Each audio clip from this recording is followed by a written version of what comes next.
c'en est désormais presque une habitude. Le secrétaire général de l'Élysée, Alexis Kohler, a refusé de répondre à la convocation de la commission d'enquête sénatoriale sur le scandale des eaux en bouteille. Le bras droit d'Emmanuel Macron devait être interrogé par les sénateurs mardi 8 avril, dans le cadre de cette commission lancée après des révélations de la presse sur des traitements possiblement illicites d'eau minérale. Celui qui s'apprête à quitter ses fonctions à l'Élysée pour rejoindre la Société Générale a invoqué le motif de séparation des pouvoirs à la veille de son audition. Auprès de l'AFP, le sénateur socialiste Alexandre Wizy, rapporteur de cette commission d'enquête, s'est dit surpris de cette décision.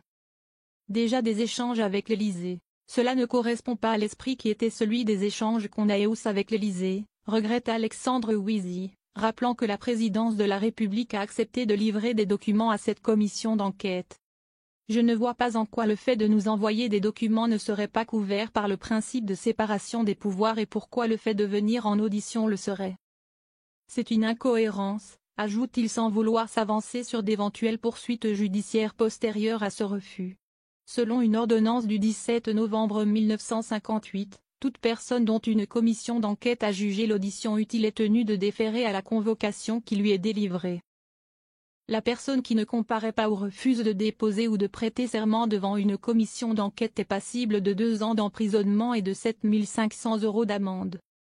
Éric Ciotti et Éric Coquerel, les 2 députés qui président la commission d'enquête sur le dérapage des finances publiques, sont familiers des mots d'excuse. Invité à venir répondre à leurs questions en février, Alexis Kohler avait déjà décliné en évoquant ce même argument mais aussi des questions d'agenda. Le député insoumis avait annoncé quelques semaines plus tard avoir saisi la justice. Alexis Kohler très attendu par la commission. La commission d'enquête sénatoriale sur les eaux en bouteille a été lancée l'année dernière après des révélations du Monde et de Radio France montrant que des producteurs d'eau en bouteille, dont Nestlé, ont utilisé des techniques de purification autorisées pour l'eau du robinet mais interdites pour les eaux minérales naturelles ou eau de source, lesquelles doivent être naturellement pures.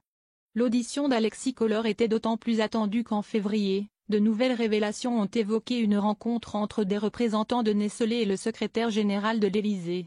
Après ce rendez-vous, le gouvernement aurait autorisé le plan de transformation du groupe.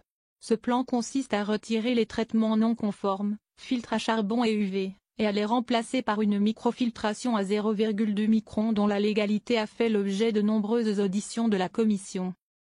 Emmanuel Macron avait démenti être au courant de cette rencontre, ajoutant qu'il n'y avait ni entente, ni connivence.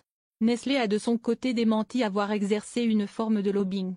Le rapport de la commission sera présenté le 19 mai.